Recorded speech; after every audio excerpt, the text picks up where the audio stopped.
And welcome everyone to an exciting episode of The Energy That Surrounds Us. I'm your host, Michael.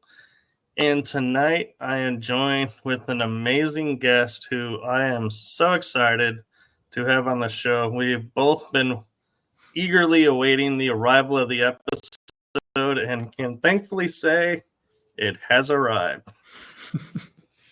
And with that, I am going to allow my guest to introduce himself because he has such an amazing background that I just don't feel I could do it justice. So I'm going to turn it over to the one, the only, the amazing, wise, mystical Cal Melkez.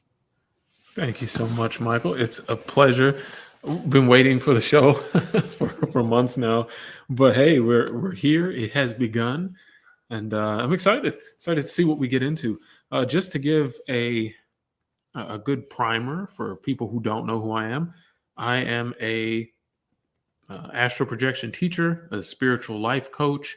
I make videos on YouTube and TikTok, and I have a combined following of a couple 100,000 people on there, and we have a lot of fun just diving deep into the spiritual mysteries that are kind of around us. And what I'm really big on right now is helping people awaken their inner God, or another way to put it would be their psychic abilities, to awaken their inner energy and to start looking beyond the veil.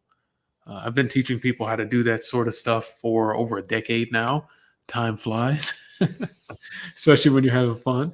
And it's a great time. I've experienced a lot of strange things, from astral projection to remote viewing to seeing, hearing spirits, tapping into that whole thing. And it's just been a blast. So I'd love to get into it. Very cool. And I have to say, I'm curious because being an astral projection myself, is it something that you learned to tap into, or was it a natural thing that you just did it? And so you were like, I don't know how to explain this, how to do it. I just do. No, it was rather difficult for me. I know there are people out there who have a natural propensity to these sort of things. They have a natural inclination, but I was not one of those people. I, however, felt that there was something off about the world for a long time. You know how in the Matrix, Morpheus is like, perhaps you felt there was something off about the world. But that's kind of how I felt when I was a kid. I was like, I've done this before. This whole like birthday thing and this like everyday going to, all of this. I was very familiar with it. And that kind of led me over the years to, looking into the mind and consciousness and hypnosis. And that's kind of where it began for me. I started with self hypnosis specifically. I gave a lot of time to that because for whatever reason, I always had this inner knowing that if I wanted to get at the power within me, I had to start in the mind. I had to get at my subconscious and marry the two, the conscious and the unconscious. And that progressed into meditation, Buddhism, lucid dreaming or dream yoga. And then eventually, after years and years of struggling and trying to do it, searching on forums, watching videos, talking to people left and right, I finally had my first astral projection experience. And it was life changing. Like I can say, without a doubt, I wouldn't be the person I am today if that wasn't a factor in my life. I'd be totally different. It's allowed me to experience life so much more fully, and also to know, yeah, like there's something past this, there's something more than this, and I can get at it, I can reach it. So it was a really big deal for me. That first experience was something strange. I believe I started from a technique that I teach my students now to help them have their experiences. And I did that technique. I went to sleep and I was woken up in the middle of the night. And, I woke up abruptly and I was looking up at the ceiling. It was just, well, it's kind of weird. I don't know why I'm awake. I kind of woke up from a nightmare too. So I was feeling kind of austery, kind of weird and spacey. And then the next thing you know, I go up to roll over so I can get out of bed and, get a drink of water. And as I get ready to move, I feel I'm paralyzed completely. I couldn't move anything. And it had happened before, like sleep paralysis, but never this sudden. I was awake. Everything was fine. I was getting up. I was ready to do something, and then bang! All of a sudden, I can't move. Usually, when I have sleep paralysis, I kind of wake up into it, or it's something like that. Right. It was like, oh, I'm awake. Okay, let me get up, and I'm stuck. And then the next thing I know, of course, I'm afraid because I don't know what's going on. I don't know why I can't move. And then I start feeling these waves of energy, these waves of like these currents of electricity start moving through me. And it's incredibly intense. I'd never felt anything like it up until that point, never so strong. And it was like my whole body was buzzing and like I was laying on the beach right up against the shore and just the water was just lapping up over me. These crazy waves. And it got so intense that I really felt like I was going to die in that moment. There's this buzzing, this crazy energy, this like electricity flowing through me. And I was just like, if this keeps up, if this continues, I'm going to die. Like, I don't know what's going on. Maybe I broke something. Maybe I did it this time with the techniques that I do. Like, this is it. I better pack my bags. And then all of a sudden, when I reach the peak of how much I can take, it's like a pop. And I feel myself as if something grabbed my shoulders and pulled me out of bed. I felt myself get pulled out of my own skin. It was like being in a wetsuit and feeling it just like come off of you. And it's like an electric sort of tingle going down my body. And the next thing I know, I'm on the ground. And I'm like, oh, that's confusing. Well, what the hell that was about? I look around and, my room is it looks kind of strange, kind of tinted, a little bit tinted blue. There's like this strange bluish around it. And I look around the room and I was like, what the hell is going on? What happened? And I look back down at the bed where I was, and there I am, like still on the bed, looking as though I'm in pain. I was like kind of scrunched up, and I got in real close to my face, and I was like, holy shit, I did it. It's finally happened. And, I ran all through the house, floating around, and had a really good time for maybe like a minute or two, and then it eventually shifted into something else. When that experience was over, I was shaking. I was like convulsing. I called my mentor, and I called him up on the phone, and of course he didn't answer. So I left him a message. I was like, I did it. It finally happened. It's crazy. And he wakes up the next day and he's like, I knew something was going on with you. And then I checked my phone and you left me like 5 messages. But it was an interesting experience for sure. Yeah. So I'm kind of curious, looking back at it now in, the position you're in now and understanding, do you think the waves of the electricity was like the energy severing your connection between the body so that you would be free to move on? And also, if it was you pulling yourself out of the skin so that you would be more comfortable to go, yes, I have left my body. I'm in the astral. That's interesting. You're probably the only person ever to have, for your second question, to have made that sort of connection. That's actually something. It's actually really freaky that you that you said that. No one else has ever said that ever. You can actually look at all the other interviews I've been on. That's something I actually teach people now, and I found it in ancient Egyptian culture, the Book of the Dead, and their ideas about the spirit that guides you after you die. They believe there's a separate spirit that guides you and directs you, and that spirit, I believe, is what pulled me out of my body that day. They say that spirit is with you from birth. And throughout my projections, as I got better and better at it, I started to encounter this being that basically was me. It looked like me. It was like made of light, and it would guide me through these experiences. I think what I experienced there was that. It pulled me out of my body and, helped me have that experience. As far as the energy severing, that's very interesting. What I attribute that as is a shift in your vibratory resonance, if you want to make it sound really cool and scientific and stuff. But what I think is, I like to think of it as a radio. It's what I usually tell people is think about consciousness, this experience of reality as a radio. And on that radio, you have your home station or your dial 1, the home station. That's this 3D reality. That's this experience we're having now. When you're astral projecting or you're in the transition to a projection, what happens is you start to turn the dial and you get this interference as you move to the next station.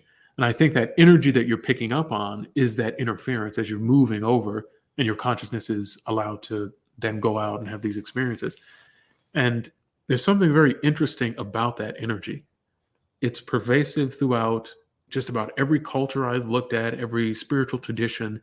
They're all familiar with this energy, this tingling, this buzzing that everybody feels, and goosebumps, some people call it. I heard somebody call it goose skin or something like that, or duck skin or something. It was funny how they said it.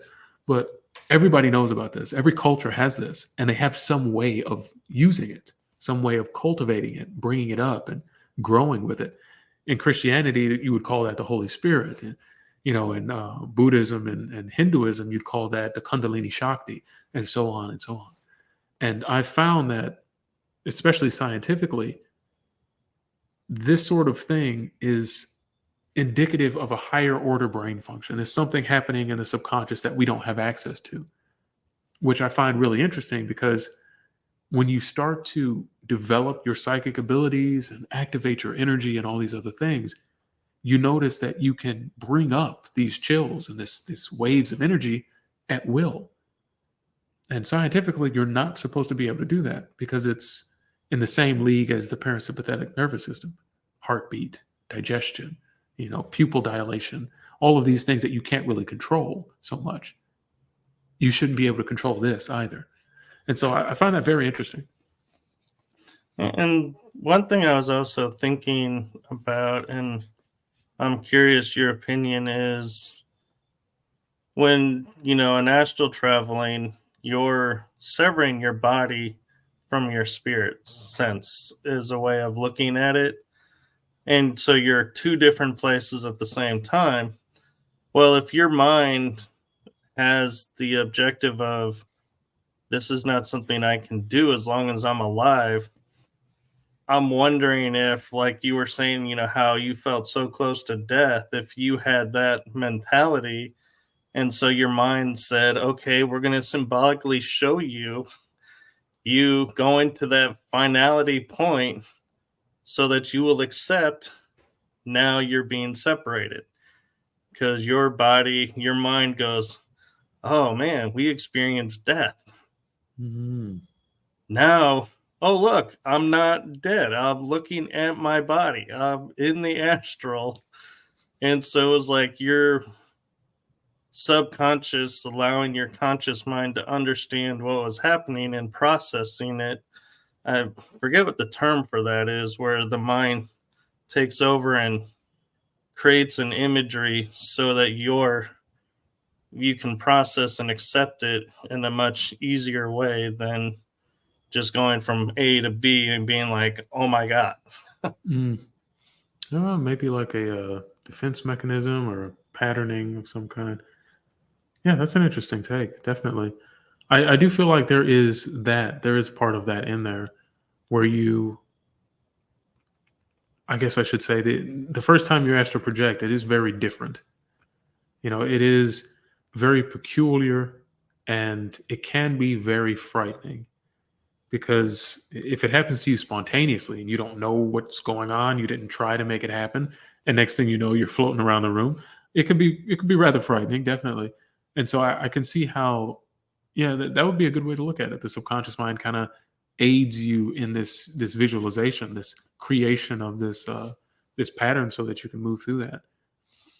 And so I'm kind of curious, it's funny you say, spontaneously being scared. So I will admit I spontaneously can do it. I've been able to do it since a kid. Don't hold it against me. I don't know why, but it's been a gift of mine. And my first experience, I was like, I left my room. I traveled around to different places on the planet. And then I was like, you know what? If I can travel here, can I travel further up? And actually left the atmosphere. And I was like, this is so fun and so cool. And then probably you had this experience is you forget how to land gently and slammed into the body and woke up and was like, oh my God, my muscles hurt. My body hurts. What happened? Hmm. Yeah. And that's, I usually look for things like that. People are like, oh, I astral project all the time. And people either describe the sensation of being on a rocket ship and just blasting out of their body. And other people describe like the slamming down back into their body. And then for me, there's usually a period of like, the feeling where you haven't eaten. And so like you're low blood sugar and you're kind of just like, kind of shaky a little bit. That Right. usually lasts a few minutes for me. This, this kind of like shaking, convulsing, low blood sugar energy feeling. Oh yeah, that's when you start going and start experiencing these different places, you start to realize how interesting and how real it is. I remember when I first started projecting, I would go and I would just like look in on my family members. I would just like go from room to room and watch people sleep. Like, oh, interesting. Like I'm actually like I'm actually here doing this. And there was one experience where I went and it's funny thinking back to it, as I had a friend and one of my mentors actually, who at the time and still he's very very psychic. He can see things very clearly. I projected and I went and I saw what he was doing and just checked him out. He was just like on the phone talking to someone, and the next thing you know, he stops and he's just like eyes get wide and I'm standing there, I was like, what's going on? And he stops and he stops talking on the phone and he's just looking. And I snap back and I'm in my body. Next moment, he calls me the next day on the phone and he's like, what did you do? What are you doing? And I was like, oh, I finally astral projected again. It took a while, but I did it. And I looked in on you. And he's just like, yeah, don't do that. Don't do that anymore. Not like that. You scared the hell out of me. So it's really interesting how you can interact with people. And I found that people who are exceptionally psychic, who are open to that, they can actually see you and interact with you, which makes me think of like a crossover between like ghosts and spirits and these sort of things and how that works. It's really cool stuff. It is. And I have to say is, yeah, I did like you, and I hover over people's houses that are friends or family. I don't go into the house because I figure, yeah, that's gonna freak them out. So it's like I will stay outside, and the interesting thing is, I don't know if you recall this, but when the astral, like when you're looking at a house, it's not a solid house. It's like just energy waves. And Mm. so it's like you can see what's going on inside without having to say like quote x-ray vision or anything, because it's like the walls don't exist, the roof doesn't exist, but they're all in their rooms and you can tell they're in rooms, but you can see through everything, and you can see like, okay, yeah, so and so's asleep, okay, so the dogs are okay over there, or the pets are good. Mm. And the pets every once in a while I think see what's going on and they're kind of confused themselves, and so I'll be like, okay, we're good here, and move on to somewhere else. And so I don't know if you had that experience too, as you were saying, Mm. going and visiting people, if you notice like houses don't physically appear as we see them. I found that in general,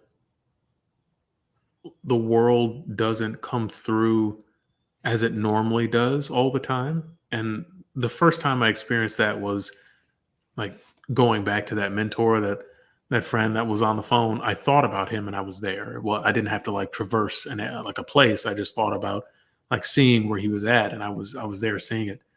And so it's like there's no distance. There's just as fast as you can think about something, you're there. From what I've noticed. And the first time I experienced the like X-ray vision or the seeing through sort of things in this like call it like total vision or like complete vision where you're seeing everything. I actually, I projected and I was in my house and, I found it strange because I was seeing outside the house to the other house. I was like, what's going on there? It started to confuse me. And then I started to see the ground kind of like moving, like I was walking, but I wasn't. Like it was a conveyor belt. And I was like, what's going on here? And then I started to see like objects moving in the kitchen I was looking in. And it started to freak me out so much because like I don't know what's going on here. And I turned around, and when I turned, I saw this like tapestry, this like almost like this backdrop behind me, but it was taking up my visual field when I turned around. Like everything I could see from left to right was like this image. And it looked like a kaleidoscope. How kaleidoscopes have like shards, of like shards of images. It looked like a kaleidoscope in front of me. And in each shard, I could see a moment from my life from birth all the way to death. I saw like just tons of moments, different ages. There were tons of them. And I could see myself and what I was going to do from the next moment, and conversations I had had the day before. And I looked at myself and I was old. And at the end of it, it wasn't me anymore. There was just like, it looked like space in the last images. And so I thought that was really interesting. And looking at that for a moment, I started to, it almost felt like I was being absorbed by it, like sucked into it, like a vacuum or something. Like I was about to move into that. And the perception of it was starting to compound. Like in each shard was more shards. And I was just like, oh, no, I can't do this. We got to get out of this. I snapped back and I'm in my body. I was like, oh, that was a wild one. I wrote it down and everything. But it gets real weird. Like perception starts to shift. And one of the interesting things I've been asked before is, do you think it's actually happening? Do you think you're actually interacting with these things and seeing these things? And I always revert back to what Joe Rogan said pertaining to DMT. He was like, does it really matter if you're having the experience or just imagining the experience? Either way, if it's real or if it's not, you're still having that experience, and it's still absolutely engrossing and like you're there. It's visceral. You're in it. And it makes me think all of our human experience is a hallucination. Like we're not ever seeing or interacting with anything. It's being processed by the brain. So in a way, everything that we experience is fake. It's an illusion. It's not actually there. Astral projection is a sort of experience just like this, that even if it's not absolutely one-to-one the way you think it should be, you're still having that experience. So in some way, it's still real. Yeah. And what's kind of interesting is like you were talking about the Matrix earlier.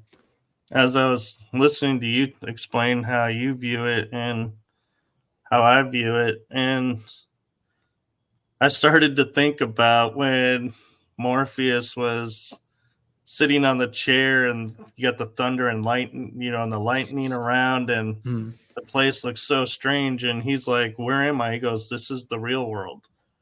And it's like, and then they go into these different places where they can get all the gear and, experience everything. But I was like, maybe that's the astral for us is the real world free of the matrix we're living in. And like you're saying, with the abilities where you saw the shards, that was like the architect's room, if you remember in the movie. The screen. Oh yeah, very good. I never thought about it like that. Oh, yeah. And also is, the fact that when you start to realize, what's illusion, what's real, you start to realize, like you're saying, things around here don't often seem real, or like you're not seeing it in the normal sense that you used to. And so it's like, I wonder if it's kind of like if the Matrix is, once you get in the astral and you accept the astral what it is, it opens your mind to what really is happening down here. It gives you a different perspective, I think, definitely. And I do see, and I think other people's, like even you could attest to this. That people who astral project and who have that ability, have that experience, they have this continual state of almost derealization. This like dissociation from this real world. It feels like a dream being here in this world. And for me, it's because it pales in comparison to how clear and how vibrant it is when you're out of body. Like being back here is like it's like grayer. It's like this desaturated and like it's dreamish. It's like this feels like a dream to me almost all the time. And so I can almost feel how matrix it is. And it's funny you say that because I actually set up this backdrop and this chair specifically to mimic that scene. Where he takes Neo the first time he goes and he's like, "Welcome to the desert of the real." Like I was like, Yeah. oh, I would love if I could put that in videos. So I just set this thing up so I could do that.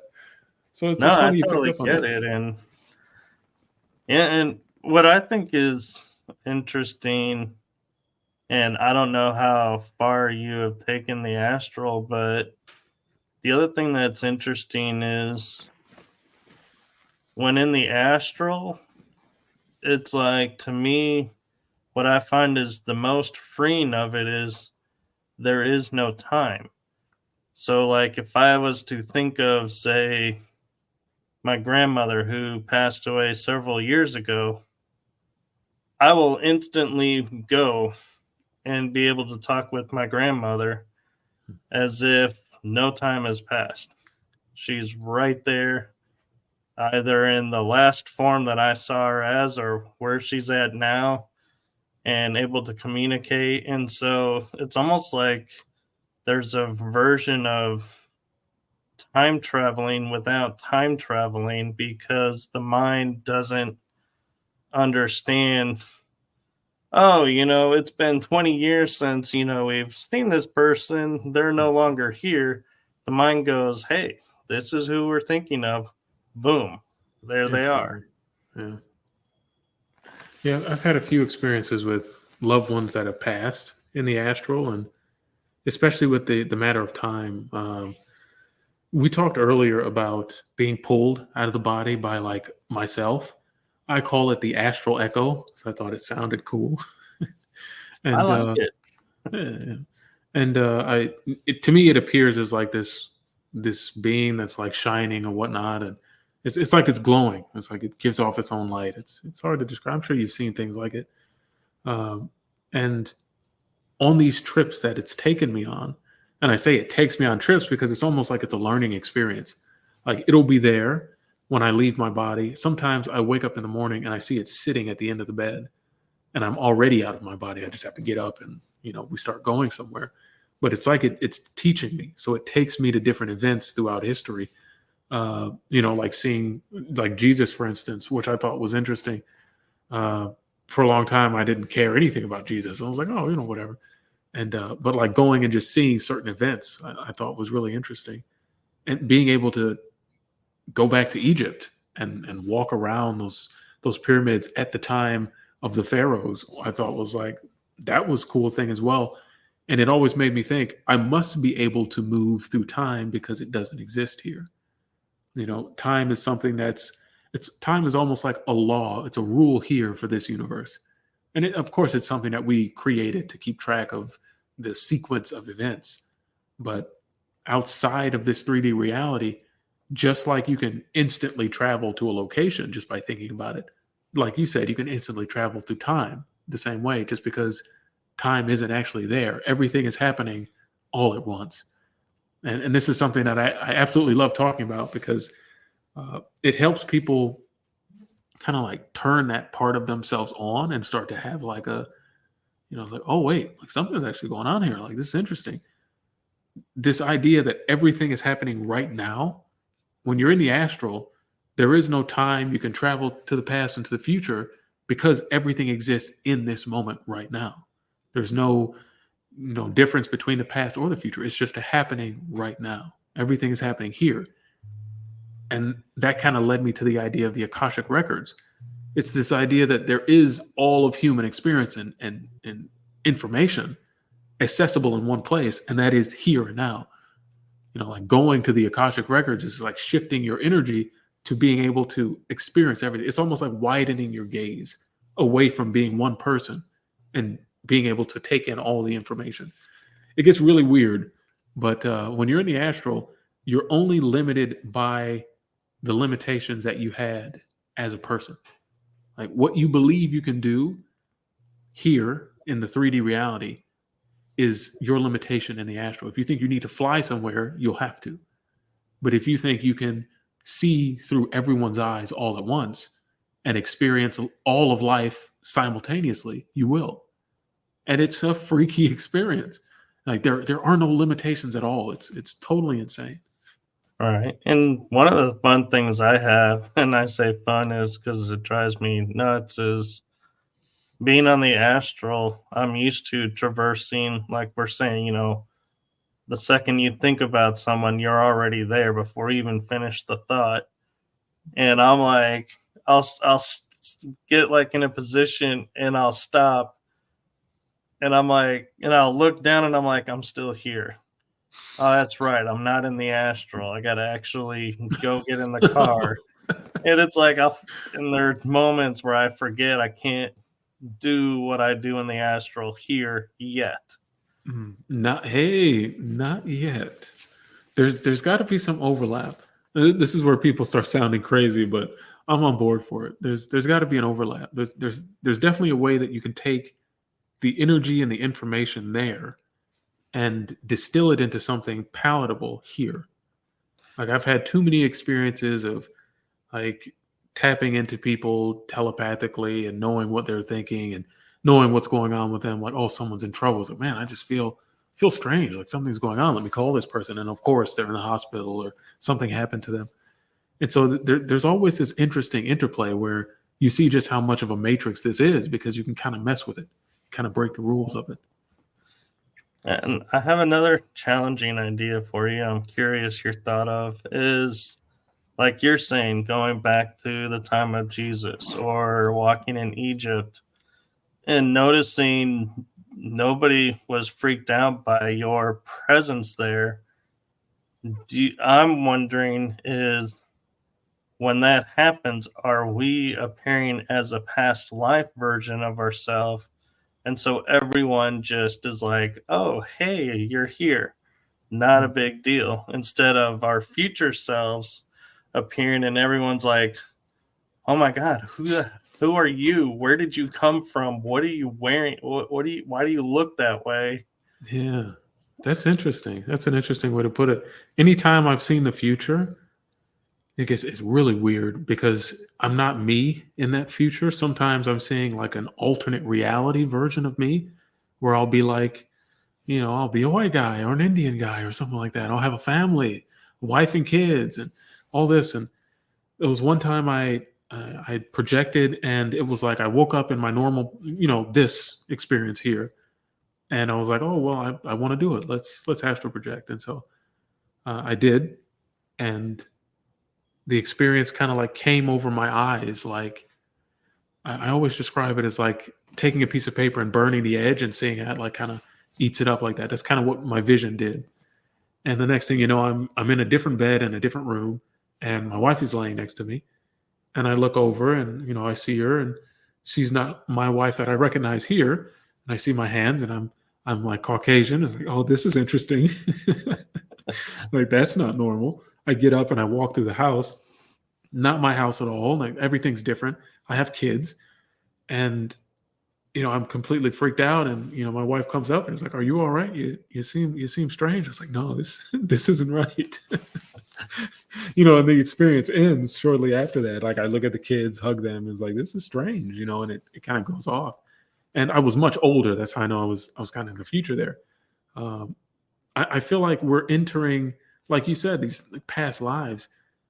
When we go back in time, it's possible that in some instances, because sometimes I've gone and it's been like a Ebenezer Scrooge sort of thing. I'm kind of like hovering over things and I'm just looking at things and it's like I'm not interacting with them. They can't see me. Other times it is like I'm interacting. I am a person and I'm being shown something and interacting with people. It's possible. It definitely may be like I'm stepping into a past life version of myself, which is really interesting because it makes you think, are we simultaneously connected to all of those past lives and we can just jump into them? like we said, if everything is happening right now, all those past lives are happening right now. And it's just like watching TV on an old analog TV. All the stations are technically right there. The radio waves are being picked up and everything. Everything is happening right now all around you. And you're just changing the channel so that you can watch it. Perhaps it's like that with consciousness. Perhaps we're only aware of this conversation you and I are having from our viewpoints because we're just on this station. And we could change the station and be in a past life or sometime in the future or a different person entirely. There have been times where I've meditated where I meditate and I blink out. I call it blinking out because I'm not here or me anymore. And I'm somebody else walking down the street. And it's just such a bizarre experience because it's like, none of this is real. Like who I am right now in this experience is like, it's not the real thing. It's a thing, but it's not the only real thing. And so it can be really, really interesting. I think there's past life stuff going on. And I also think we're connected to every version of ourselves right now, regardless of time. It's interesting you say that because I was just about to point out an observation of when you said you went in the future and you appeared differently and you were in a different family, different house, and everything. I was going to say, we as humans feel like this is the only timeline there is. So everything is happening to us either in the past or may be our future. But I've started to theorize and feel like because we are so much more, is there are parallel, we understand now there's parallel Earths, parallel universes. Well, they're being parallel us. Why we could not tap into them if they're us? And so that could be what you did, is traverse to another timeline or another dimension by going and saying, oh, now in this dimension, I have white hands and I'm married to this person and have these kids. And this is, the house that I have is somewhat similar, but not similar to mine. And so you saw yourself in an alternate timeline. Yeah, there's actually a Netflix show about that. I think it's called Sense8. It's this exact idea. It's the idea that I think it's just 8 people and they're all connected to each other. They're able to almost take the knowledge and the abilities from the other 7 people and use them, not, I don't know if simultaneously, but like they'll experience the other person's life and, they'll just kind of blink out. The show starts, I think the first episode, we see one of the 8 characters and she's doing DMT actually, as a group of her friends. And she does it and she wakes up in someone else's body. She's having an experience of someone else. And right when I saw that, I was like, oh, this is the show. This is the show to watch for sure. This is it. And ever since then, I've thought about it. It's so interesting. I've had so many experiences of being someone else. Like I project and I'm living in a different place. I'm either white or Indian, or I'll be like living in Africa, or like just totally different stuff. And there's no limit on it. I feel like not just the different versions of you, but anyone. Like there's nothing stopping me from experiencing you and you from experiencing me just like that. It's because we're just filters for what consciousness is. And this may sound extremely unscientific, but I think the unified field is consciousness, this ever pervasive energy, this substance that kind of keeps everything bound together is consciousness. And when you're able to manipulate it, move it, flow with it, you start to see, especially with astral projection, that you can kind of do anything. You're only here experiencing this body because you believe you have to. It's your only option, but it's not. Right. Yeah, you'll get a kick out of, in the circles that I in and in the metaphysics, we refer to these as our meat suits for living on this planet. It's like They're not us. We're just borrowing them to exist here. I like that. I like that. I'll use it from here on out. I'm in the meat suit for today. Yeah. Have And you? Oh, go ahead. go ahead. I was just gonna say, have you ever had that sense, like, say you haven't astral projected in a while, and it's like you just need to get out and like take a break. Like I feel like if I go maybe a week or two without astral projecting or longer, I start to get this like heavy feeling, like my body is really tired and exhausting. And sometimes I think, man, I just need to take a break from this thing. I got to get out of here. Like stretch my legs. I have. And for me, whenever I call it like astral withdrawal, is I sit there and I'm and I'll try and force myself to go because I'm like you're saying, I feel like I need to go, but if I can't go, I try and force it and it won't happen. And I'm like, what is going on? And then I'll just stop, quiet myself, and then I'll be like, oh, maybe it's because of this. And then I'll go and look at whatever that is. And next thing I know, we're back to astral. It's like, oh, yeah, I had to take care of something here first. It's interesting. Like a lot of people, when it comes to meditation, they find that they can never quiet their minds, but they've got this like running to-do list of all the things that they could take care of that are just kind of like nagging at the back of their heads. Take care of it. I find that helps, quieting the mind. I'm curious to know, what's your progress? What's your process when you're like, say you sit down, like, all right, let's astral project today. My process is different, I guess, than other people's, but I'm curious to hear what yours is. Well, for me, actually, it is progress, is because it happened in stages. Is for me, the first thing was I have memory of, and this is going to sound a little quirky, but I would be in my room, hovering above myself, look up. Next thing I know, I'm on the ship of Ra and we're floating in the heavens. And so I'm like, oh, so I can leave the earth. Cool.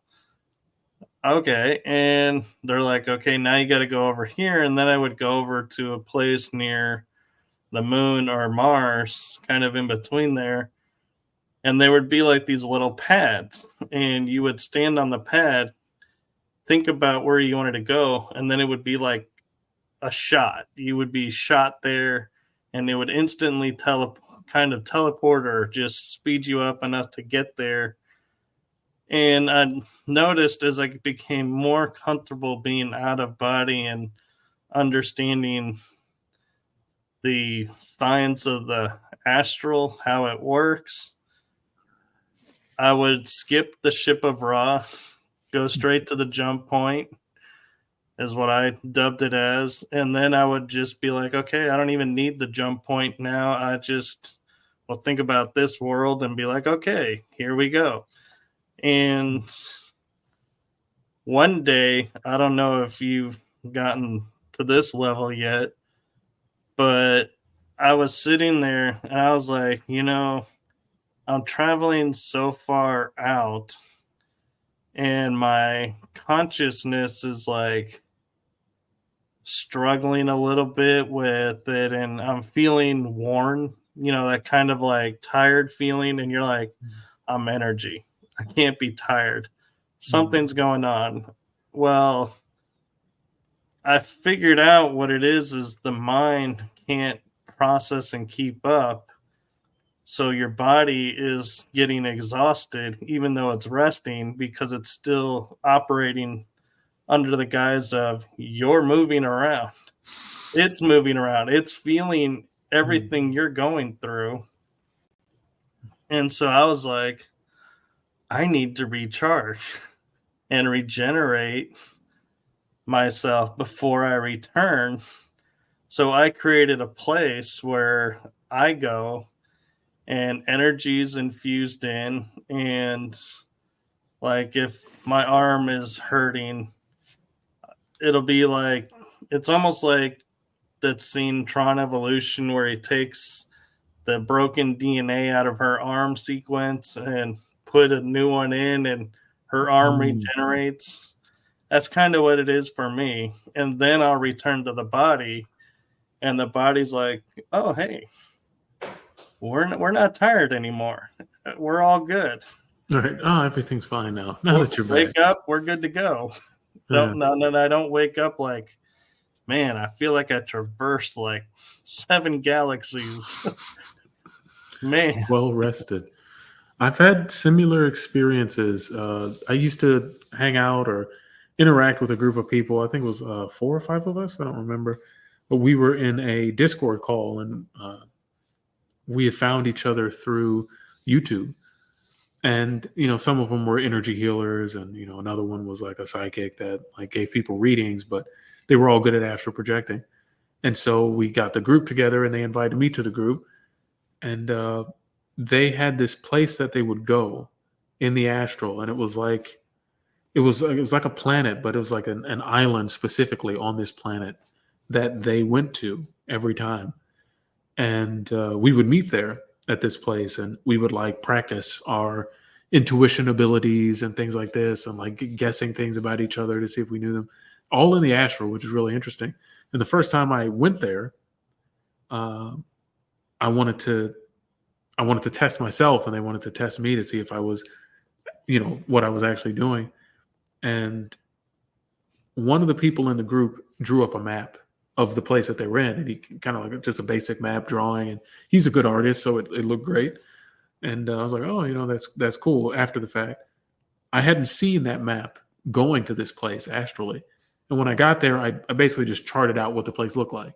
I spent time on a beach there, and I had gone back into like a forest. There was a mountain range area, and I basically just charted out all these places for them. And they're like, yeah, that's it. That's exactly how it is on the map. And they sent me a picture of the map, and I was like, yeah, those are the 2 boulders I saw over there, and there's that. It's like, wow, this is it. And so that's really interesting how there's like this interconnection between those things. And astral sanctuaries is something that comes to mind. I've gone into the astral, and I've made a specific place for myself, like you described. I make that place to do rituals out of, to do manifestation and call certain spirits to interact with me in that place. I feel like there's more energy there, and it kind of helps the connection. And so, yeah, it's really cool. Definitely, it's really cool that you bring that up. I don't talk to too many people about making places in the astral. Yeah, it's very cool. And the jump And pads, the jump pads. well, Yeah, go ahead. no, you finish your thought. I was just gonna say the jump pads are like they're like portals. I go like there'll be these certain spots. You said you're on like a ship of Ra.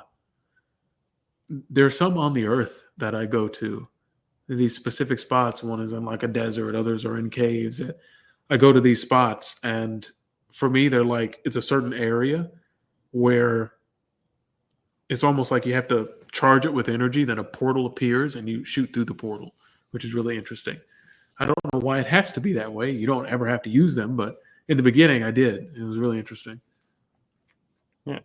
I think it has to do with getting your mind to process what it's seen, and it gives it a field of reference, or not field of reference, frame of reference. Because I found if I could relate it to something in this world, that my mind would go, oh yeah, that's why we did that. Yeah, that makes total sense. Okay, yeah, that's why we do this.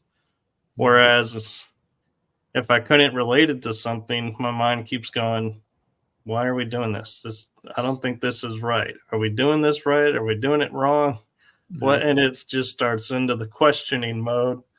And so that could be why you're experiencing it that way. And what I was going to ask is, when you're astral and learning to create, like you were saying, created a place for yourself, I actually found one day, I was like, I wonder if, how you get in those modes.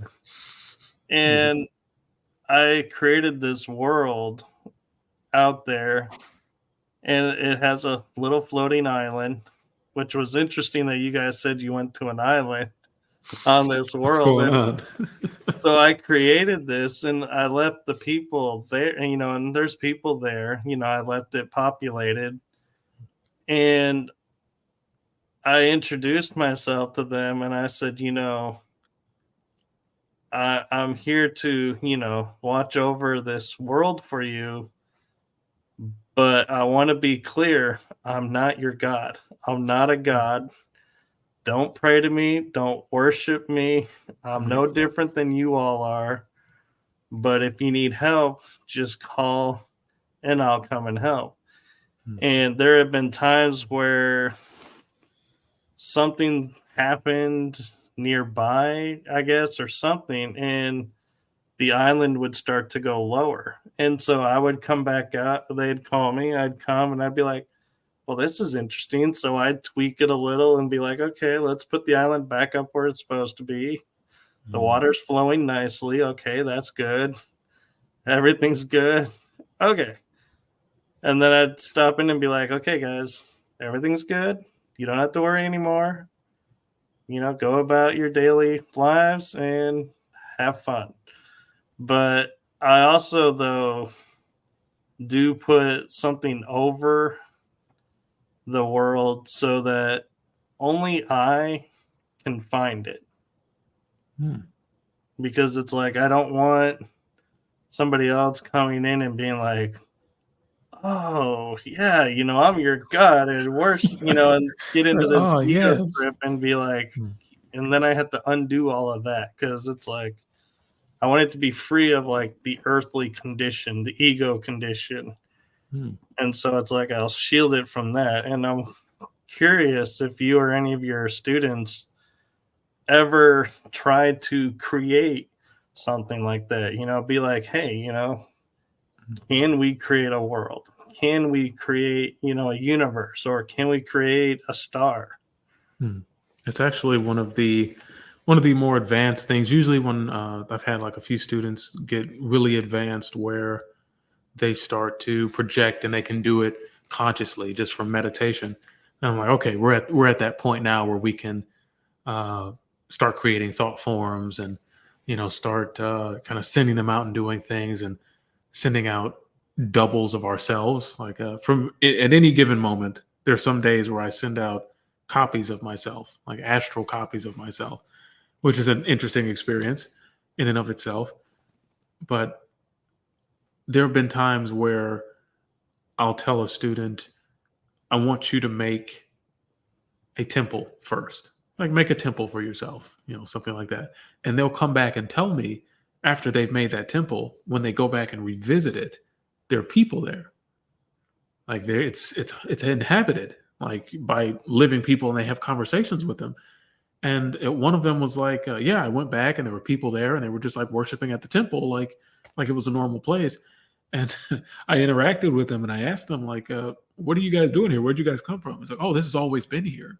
Like we're just here and we're worshiping. Like, I always thought that was really strange.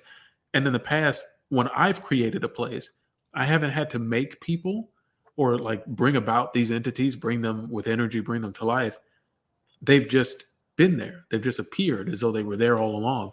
And I think that's kind of like the time difference and time not being a thing. Like you make a place in the astral and it's almost as though you can see instantly what it will become, where people will be and how it grows. I think it's interesting that you go back and interact with them and it's like, oh, hey, let me help you guys out with stuff. I haven't got to the point of going back and interacting with them and changing things, but the places that I've been to, I go back and I visit from time to time and just experience what it's like living with these people. It's very interesting. It lets you see just how like honeycombed this whole experience is. And I don't think I created them either. I think they just appeared, and and using frame, of movies is how my mind correlates it. And I don't know if you saw Tron Evolution, but Korra's race being that they were not programs, but they weren't users. They were something that just arrived, is the story in the world. They were like, and they could heal in ways that everybody else couldn't. And he's like, I need to bring you into our world because you are the key we need to evolve.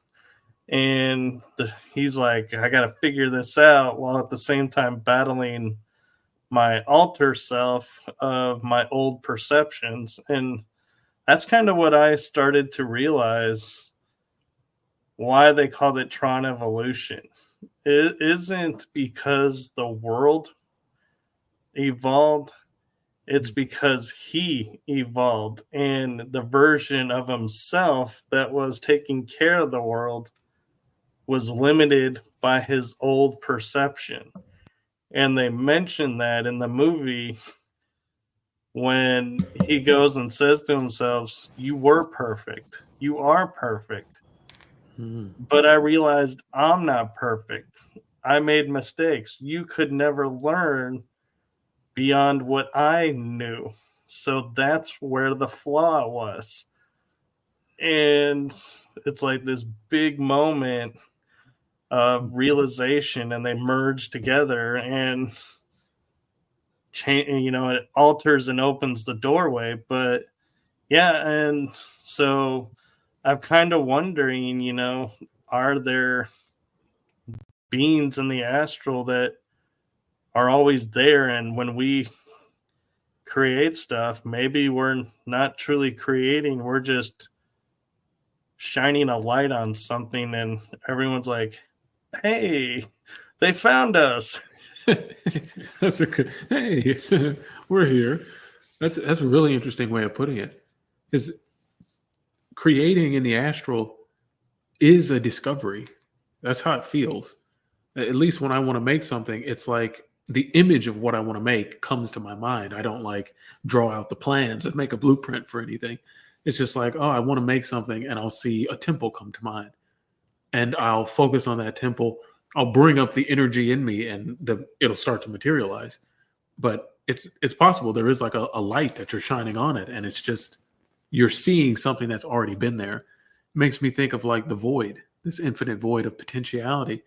When you're astral projecting, you're kind of in that void. You're in a space of it. You can go deeper and deeper into the void, but when you leave the body, you're in this place where I guess when you shine a light, you start to see things that are there.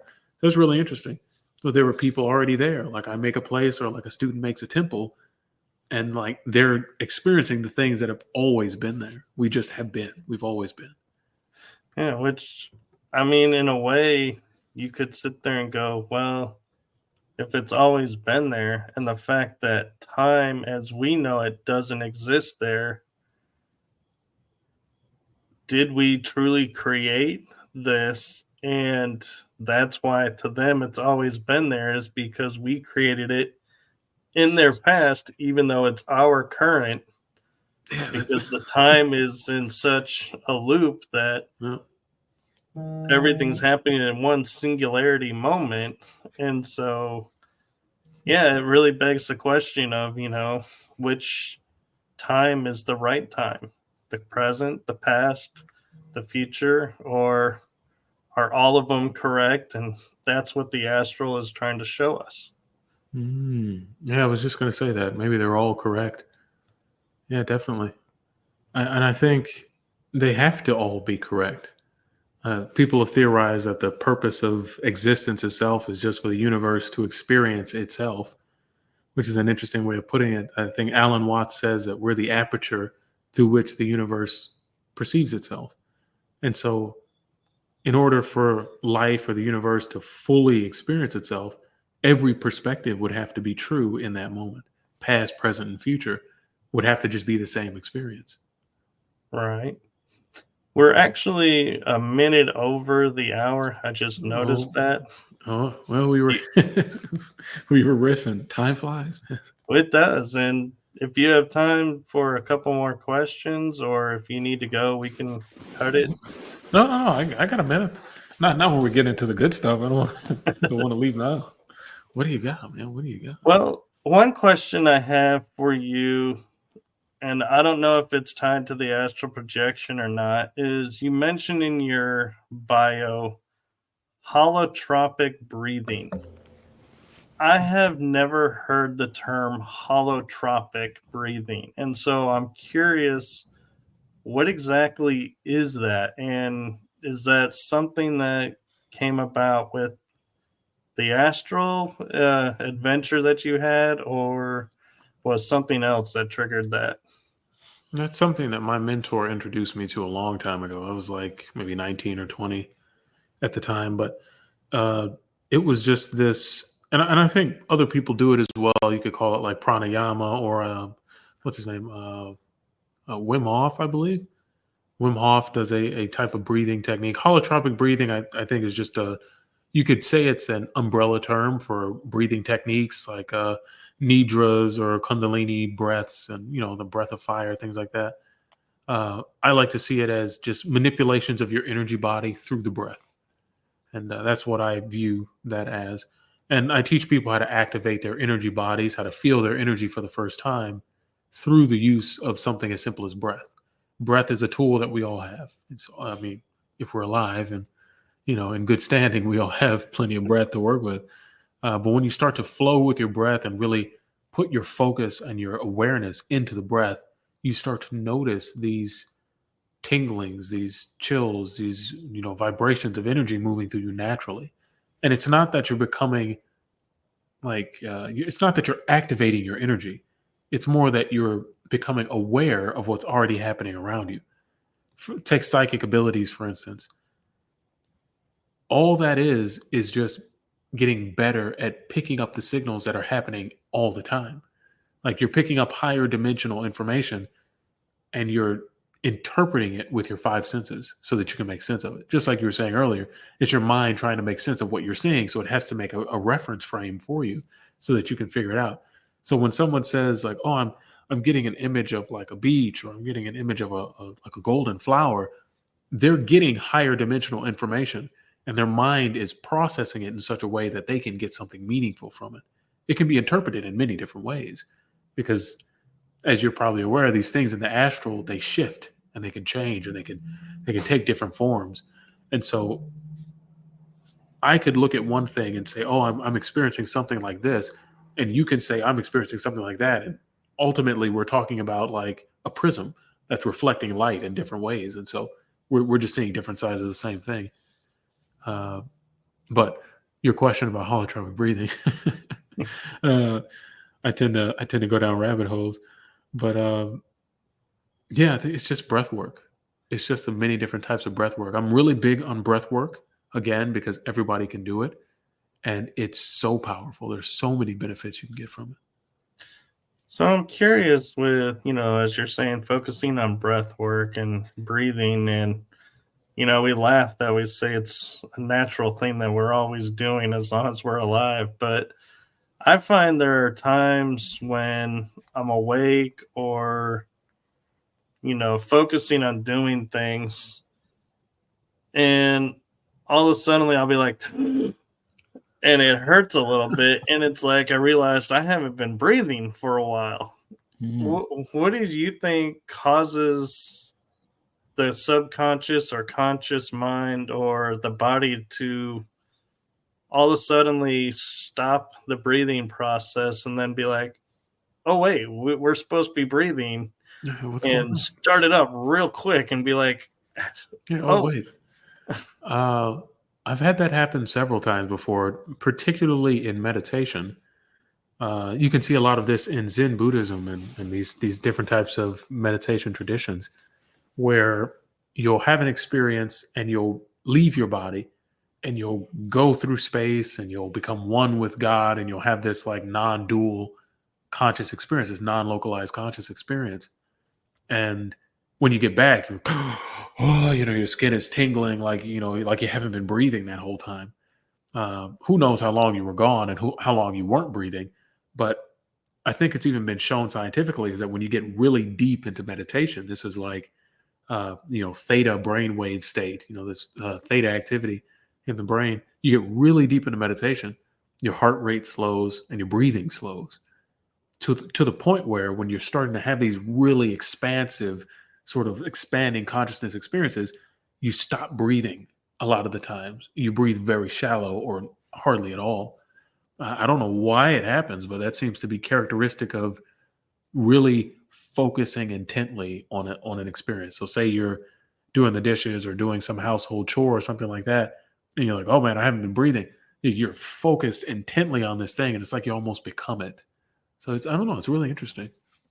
It is, and I wish there was a way to start the process up without throwing the body in shock and being like, kind of hurts a little bit.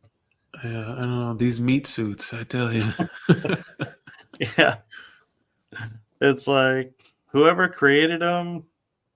It's like I love how I have a running joke about when we you go into medical science and they're like, well, the body doesn't need two of these, you can survive on one. And I'm like, I'm sure whoever designed these suits for us did not sit there and go, eh, you know, one of these works, but I got another one over here I made. Might as well throw it in there and Yeah, give them whatever. two. Yeah, why not have two of them take it? Yeah, that's interesting. Everything has a reason. Yeah. Mm, everything has a reason. So I'm curious too to see, with your expanding awareness of astral and everything, have you ever tried going off world and going and visiting other races and being like, hey, making like what we would call first contact and, Hmm. saying, being like, yes, there is life out there or A lot of times when I do that, they're waiting for me. These different beings that I visit, and they know what's going on, and they're hip to it. They're like, "Oh, hey, what's going on, man? Like, check out the burrito bar. Like just hang out for a while." And it's like they know what's going on, and it's like their society operates around this level of conscious awareness. And I've had the experience of even becoming them and like kind of melding consciousness with certain beings. A lot of the times I'll be in meditation and I do a lot of work with spirits. I do a lot of work with like Islamic magic, and because that's the tradition I was brought up with. That's what I was taught. And a lot of times these beings, these like they're usually green, usually white, these beings will show up and they'll again take me out of my body and lead me to these certain experiences, and I'll meet different people, different entities. I call them people. Sometimes they look like people, other times they're just an energy. These beings that have kind of like, I guess the idea is that they've moved beyond physical experience and they're all existing like on this higher plane. And so I think that's really cool. As far as aliens go, I've always thought they were an extra dimensional phenomena, something like that, because like they have to be able to be here and be somewhere else very quickly and interact with this world in ways that supersede what we can do here. And if you think about the fourth dimension, really any of them that we have experienced, first, second, third, and fourth, if you want to look at it like that, the second dimension you could say has a shadow in the first dimension, and the third has a shadow in the second. Because a shadow is two dimensional, and in a two dimensional world, the dot would be the shadow. Stuff like that. I think what we're experiencing with aliens and these other beings is this fourth dimensional object, this fourth dimensional experience is casting a shadow in this reality, and it looks like these strange experiences we have. But when you go into the astral, it looks perfectly normal. It's like, oh, that's normal. What's going on? They're just seeing through everything and teleporting places. That's just how it works here. But for us in this place, it's like, oh, that's weird. That shouldn't be happening. They shouldn't be able to just pop in and disappear. So I think it definitely has to do with the astral and how far you can go with that. which brings up my next question. And I mean, this one is totally theoretical. Even I don't have an answer really for it, but it's something I've started to theorize is like you're saying, the alien races or star beings, whatever you want to call them, operating at 4D, say 5D, and that's where we're heading to. Could it be that they created the astral plane as kind of like a learning school so that when we reach 4 and 5D, we can better operate within it and we're not going to be like the 2-year-old in college going, wait a minute, can you go back and define how I got here? Mm. It'd be like everyone's like, dude, you're asking like first grade stuff. This is college. What are you doing? So I wonder, is the astral world kind of like our dimensional school? Have you, and I'm going to ask you a question because that's always fun. Have you ever been to the schools in the astral? I don't know that I ever have visited schools. I've visited worlds, I've visited races, and I've visited places, but I don't know that I've actually ever stepped foot in a school. Maybe I have. Next time you go, just intend to go to the school and you'll be there. When I project, I'll like just appear and I'll be in like a auditorium and there'll be someone in the front talking about how to navigate this sort of space and how to create things and whatever, how life works in this place. And I'll be confused, like, what's going on here? How are we here? And it looks like all people just projected here and all this sort of stuff. I think the astral is a place where beings live, like fourth, fifth dimension, whatever.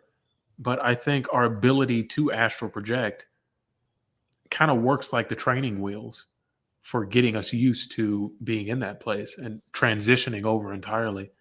I've had a lot of experiences in like the astral schools, and a lot of other people I've talked to, they've been like, yeah, I was in a school, like I was learning whatever, and I forgot it when I woke up, but like I was definitely learning something. I definitely think we're here to learn. This human experience, as Dolores Cannon has put it, like we're here to learn how to manipulate and control energy. And I totally believe that. Because when you get into the higher realms, all it is energy, manipulating and controlling energy. So I think we're doing this life thing so that we can figure out how to navigate that space. And for people like us who astral project frequently and who kind of know what that is, we're just, I don't want to say progressing faster because that kind of sounds mean, but we have a leg up on learning the subject. Well, the term that I've kind of stumbled on, and I think it was either my mom or somebody else gave me on another organization I'm a part of, is way shower. And they're like, because what you do is you're not really a healer, you're not really a student, you're not really a teacher. You're more like someone who's showing people what's possible out there. And so I was like, I like that definition, because it encompasses more things. And so it's kind of like you're saying, with your students and you is, you're like becoming way showers for the next generation of the people who are going to be rising up and going, where am I? And we're going to be like, oh, yeah, I've been where you're going to be. So here, let me help you out. And, let's take you, like you're saying, go to this school, go to this class, Yeah, start take this here. class. This will help you out. And, it'll be more of a smooth transition where our generation, and when I say our generation, I'm meaning those who naturally or are astral projecting now. Mm-hmm. We didn't have, like you had, mentors to say do this or do that. We learned it on our own. And Yeah, took so time. we're like, yeah, it's like we were there to learn so that, yeah, the next group that comes through, we're like, don't freak out. Yeah, it can go This is farther. natural what you're going through. We've been there. We've done that. It's Yeah, chill out. It's all right. You'll get through it. Yeah, like, you like definitely. what I'm doing, because stick with it. You will do what Mm. I'm doing. Or, kind of like, bringing peace and serenity to the chaotic energy of first stepping foot. And Yeah. I meant to ask, when you were looking at your body for the first time on the bed, and you were saying you looked closely at the face, it was like, yeah, this is me. I'm wondering if your experience was kind of a little bit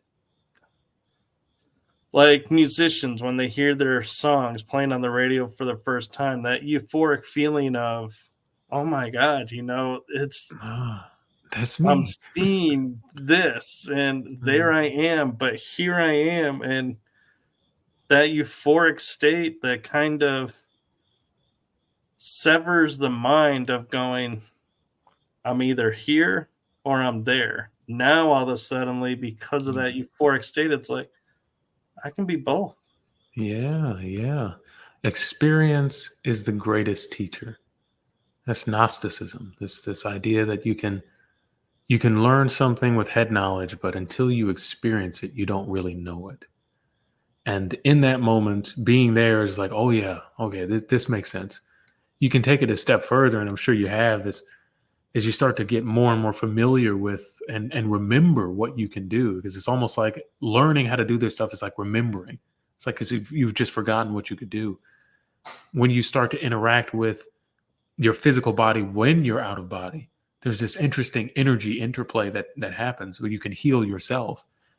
And then there's interacting with other people's astral bodies and interacting with doubles that you've created and starting to astral project and move into someone's body and experience what they're doing. It just gets so wild. There's so many things you can do with it.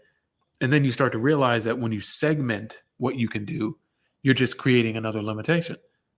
And then you move away from ego entirely. Then it's just like you astral project and you're like, okay, whatever's going to happen is going to happen. And you allow the experience to do whatever it wants because that's you doing it. The energy that we were talking about, it's not some foreign thing. It's you. It's just you separated from this egoic identity. It's just pure essence.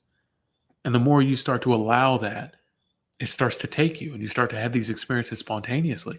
My goal is to get people to having spontaneous experience, like, and have it be a normal thing. And it takes understanding that this person that you are is just a filter for everything else that you are. In the Bible, Moses asks, like, God, who are you when he first meets him? And God says, I am that I am. If you think about it, it's like, I am. Like, well, what's that? Oh, I am. I'm that.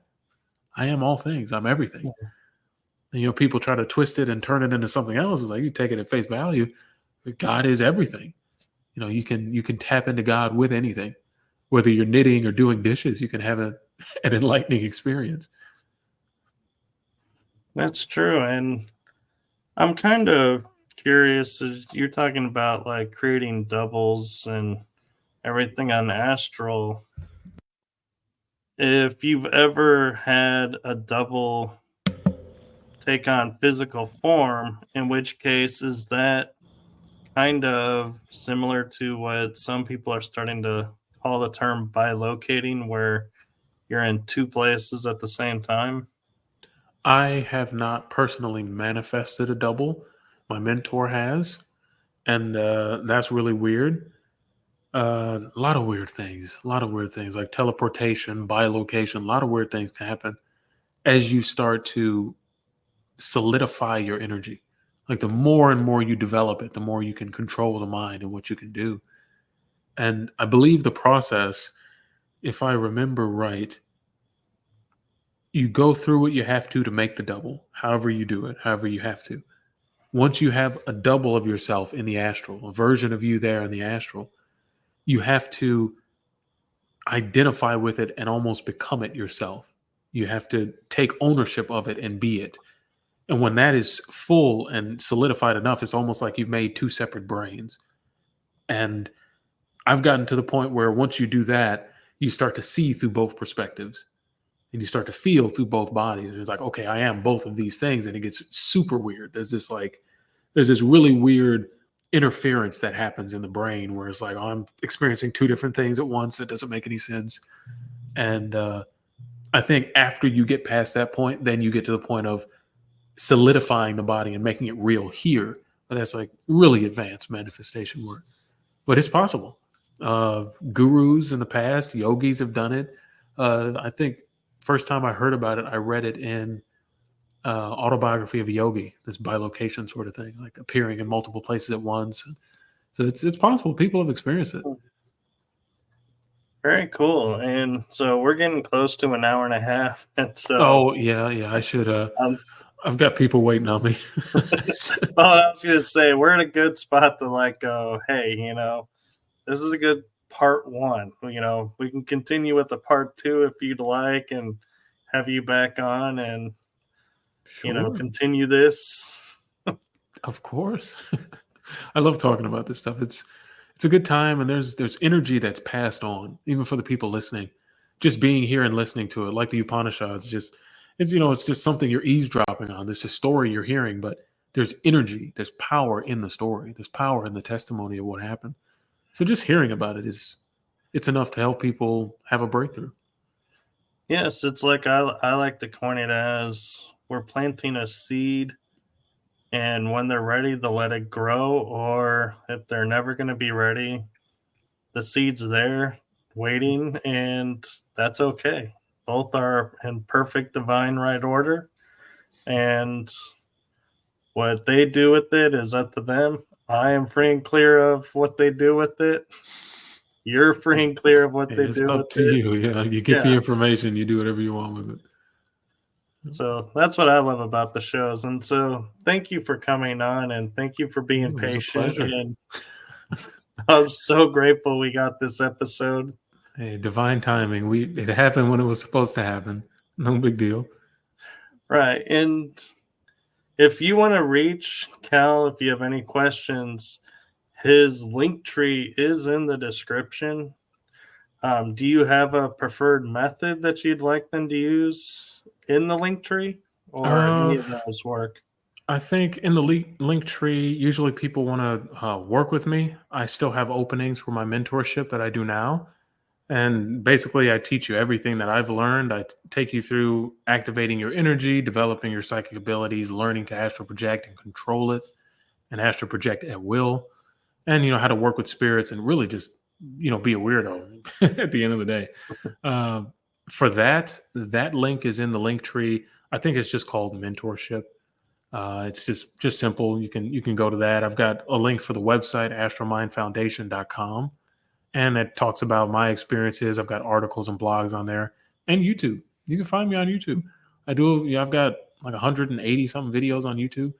Talks about this stuff, teaches how to do it. So I'm out there. And if I'm not mistaken, because I have a lot of guests and it's been a while since I've looked at the thumbnail, I'll be honest, is you have a book too, don't you? I'm glad you mentioned that. I always forget to talk about the book. It's been sitting right here next to me. Yeah, connecting the current. I recently changed the name of it. I had a vision of the book with a different name, so I just changed the name of it. I mean, you can do that stuff pretty easy in Amazon. You just like switch up the name of something. But yeah, this book, you can find it. The link is on the link tree as well. I think the link is just book, so it's easy to find. And yeah, this book is for complete beginners, for intermediate, advanced people. It takes you from A to B, A to Z, excuse me. Like it takes you from freeing your mind, understanding that you're more than just this body, and it gives you practical steps, meditations, techniques to broadening and expanding your consciousness. And it's the culmination of 10 years of my experiences. I talk about a whole bunch of experiences in that book that we haven't talked about here. Maybe in part two, we'll talk about some of those. But yeah, it's a fun time. A lot of stuff going on. And I have to say, I did notice your little Morpheus moment there. The free your mind comment. That Oh, was like Morpheus. it happens. It happens by itself now.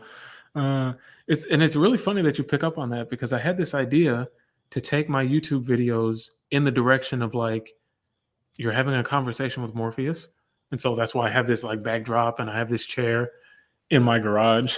It's just bring this chair out here. I woke up and I was like, man, that'd be a really cool idea. I'd love to try that, just because it'd be cool. Like, oh, I wore a suit, put glasses on too. It was really funny. And but like I was getting really good information coming through. And I was like, oh yeah, this is it. This is it. Hopefully people like it. Yeah. Yeah, I was gonna say you're becoming your own Morpheus. You're Indeed. becoming, I guess, in a way, the role you were meant to be.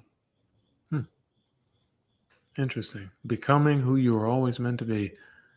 Isn't that what the whole game is about? It is. And I was laughingly gonna say, don't spend your time looking for Neo. No. It's funny because He'll show up when he's ready. yeah, I have to watch The Matrix now because you've done this. I have to watch it now. Oh man, but man, this was a blast. Thank you. It was. Thank you. And so thank you to everyone who's watching, everyone who will be watching, wherever you are in the world. Make it a blessed day, afternoon, evening. And if you're asleep, do feel free to, astral yourself into the episode and catch what you missed. And if you can't do that, wake up and watch it. So the next time you're asleep, you can do that. Wouldn't that be interesting? Start having astral guests watching our shows. Oh, that would be. you're, you're living in the future now. Oh man. So, real quick, my one last true question of the guests that I love to get their view on is, from your experiences, doesn't have to be over what we were talking about. It can be anywhere in your life. What is a golden nugget that you would love to leave the audience with? Hmm. Hmm. It's usually something that I say in just about every podcast that I do. You have to start, for anyone starting their spiritual journey, anyone like who's kind of dropped off the path and want to restart it, you're not starting from scratch. You're starting from experience. And when you start this journey, this spiritual journey, you have to start from the finish line. You have to know that everything you're ever going to obtain or achieve or reach, you already have in you right now in this moment. You're just going down the road so that you can have the experience and enjoy it. But you can have fulfillment, happiness, wholeness, completeness. You can have it right here in this moment because everything exists right here. You are the version that you are going to become right now. You're already perfect. When you live from that, then everything becomes a joy. Then everything becomes easy. And it's not, am I going to make it? It's, I get to make it. I get to have this experience. That's what I'd leave them with. Wow, I'm like speechless. I'm trying to wrap my mind around everything you just laid out and being like, how can I summarize this and use it as tag into what I say? And I'm like, nope, not going to happen. So, what I'll do instead is I will piggyback on what Cal said and just say, wake up and take each day with filled with love and joy, and perhaps find a mantra that works for you. One that works for me is I wake up, go through the day, do what I feel is right, and at the end of the night, if I go to sleep feeling like I did everything to my best and everything worked out divinely, then I've had a great, perfect day. No matter what happened in between, as long as I can wake up and end in that manner, it's a perfect day. Well said. Well said. So, with that, I'm going to say goodnight to everyone. Thank you again to Cal, and we will be in touch for part 2 because this was just such exciting and interesting conversation around the astral. That was a lot of fun, and I've learned some stuff too. So there you go. Definitely. It's been a blast. And hopefully it won't be, next October. We'll get you back sooner. Let's hope. Hey, but if that's how it shakes out, no big deal. Exactly. We'll bring you back when it's the right time that works for both of us. All right. Good night, everyone.